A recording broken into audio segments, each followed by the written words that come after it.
Hello, Lakewood. It's Miss Dow.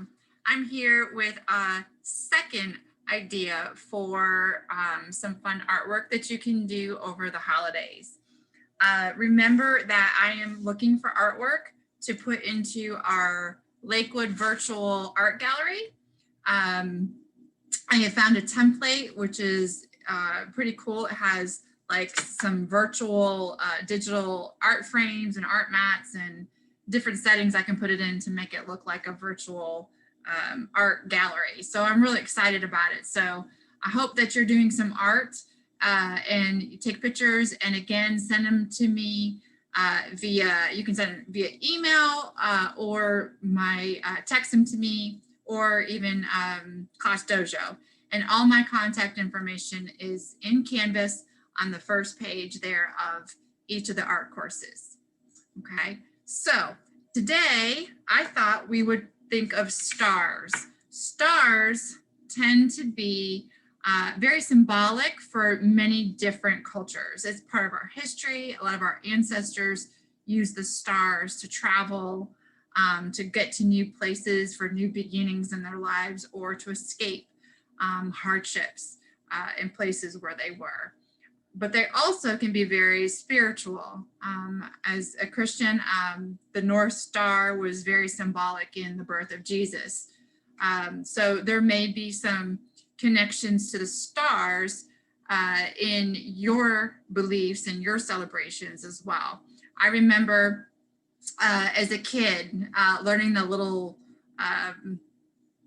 saying, I guess, we would be outside during the summertime, and the old phrase, we were out until the streetlights came on and you could see the first star. And so we learned that little phrase, starlight, star bright, first star I see tonight. I wish I might have the wish I wish tonight. And you got to make a wish. And then of course, if you're a Disney fan, they've got the star there and making a wish upon a star. So I thought it would be fun. There is a project that, that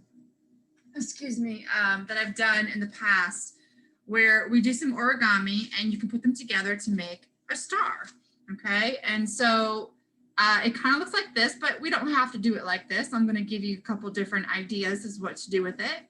And then they open, and what I would often have the kids do on the inside are write things that are either about them or that they're grateful for. So it could be just anything. You could have each one be part of the different person in the family. You could write about each one. So I'm going to show you how to make those, and then show you or talk about a couple different ideas that you can then do instead of doing that one big star, which is fine. But then you can also make smaller ones and do different things more of a picture with. So I learned my lesson last time, no white paper. I have all color paper. This is memory paper. I don't have origami paper here at my house. So thin paper is best for folding, but I seem to have managed with my memory paper. So you have to make your paper a square. If you have to make it a square, because you're using, say, copy paper that's in a rectangle, the easiest way to make it a square is to take one corner and fold it up to the other side. And of course, that's the same color on the same color. So, and then what you would do is cut off this extra piece over here, and that would give you a square. That's the easiest way to do it. If you're using smaller paper, then obviously you might have to get a little more creative in how you cut it into a square. Origami paper, you can probably find pretty cheap if you just want to go find that. It usually comes in a pack, but you could also use notebook paper and just cut it and then color it different colors, or you can put patterns on it. You'll just see some of the papers I'll show you in a minute have patterns on them. But in general, to make the little individual pieces of the star is really simple. You take one square I'm gonna turn it sideways, excuse me, and my allergies. You're gonna go corner to corner. I always tell the kids to go down the middle and out to the side so the paper doesn't shift on you. All right, and then you're gonna open it back up. Okay, there's a fold there. Now you're gonna use that fold down the center as your guide to fold the other two sides. So you're gonna take this edge and you're gonna line it up with the fold. I like to put my finger here. You have to be careful that you don't rip when you pull the paper, but you can see I put my paper there and it kind of holds it, helps me fold that edge. Again, my paper's thicker, so I'm having to be a little extra careful. So there's one side. And this paper is still kind of right. And then you fold the other one. It should be even up here. Make some shade. There you go. It's maybe my light. All right. And then you have a piece that looks like a kite. We have some darker ones that I've already folded. All right. So each one looks like a little kite.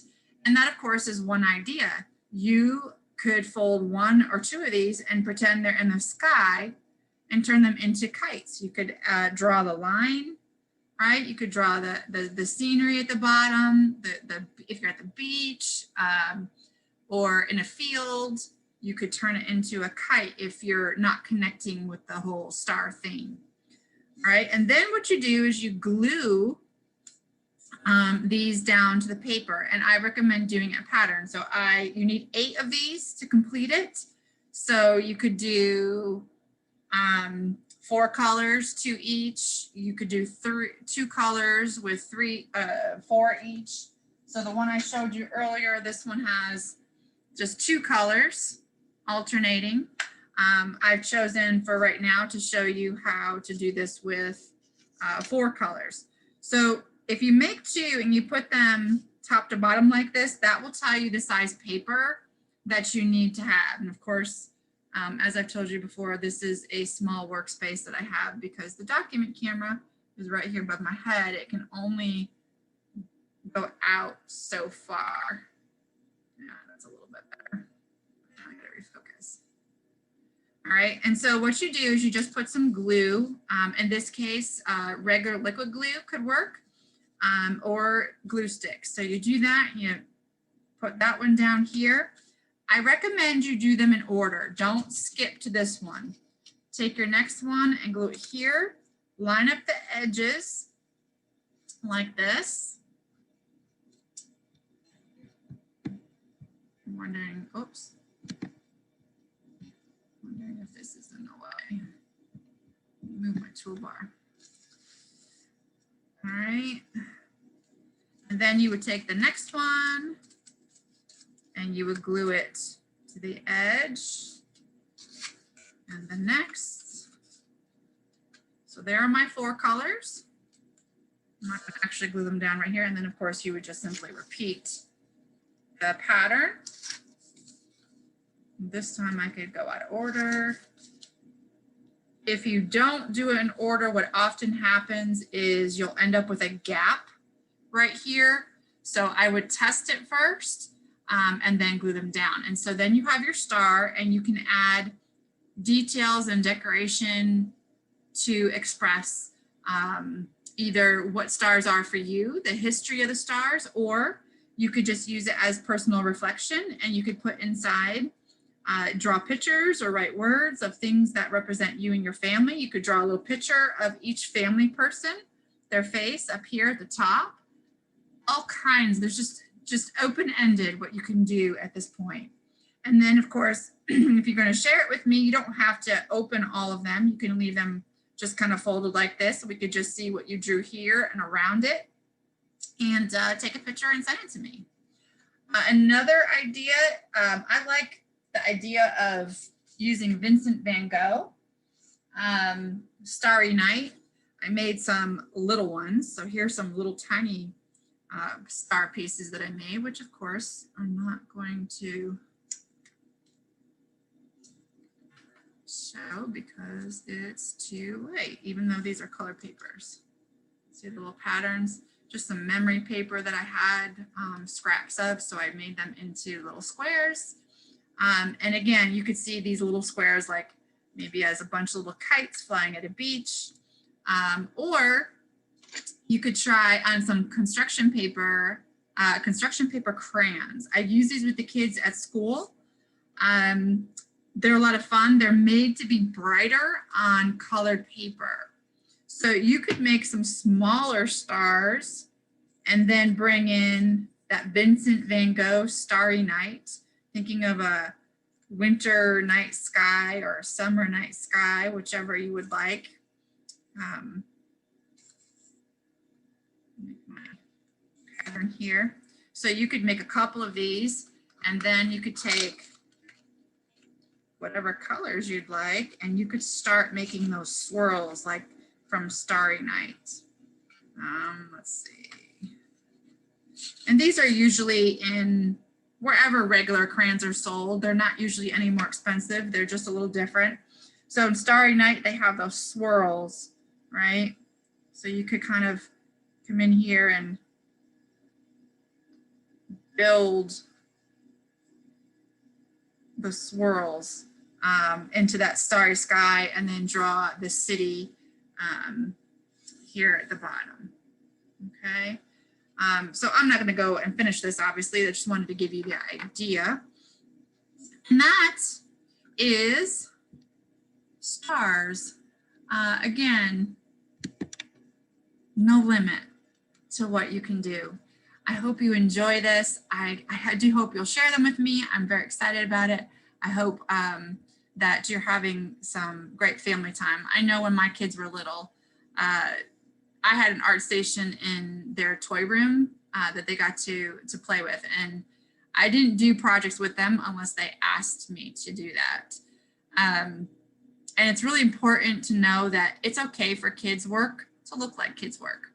I love being an elementary art teacher because I so love the stages of development. Okay.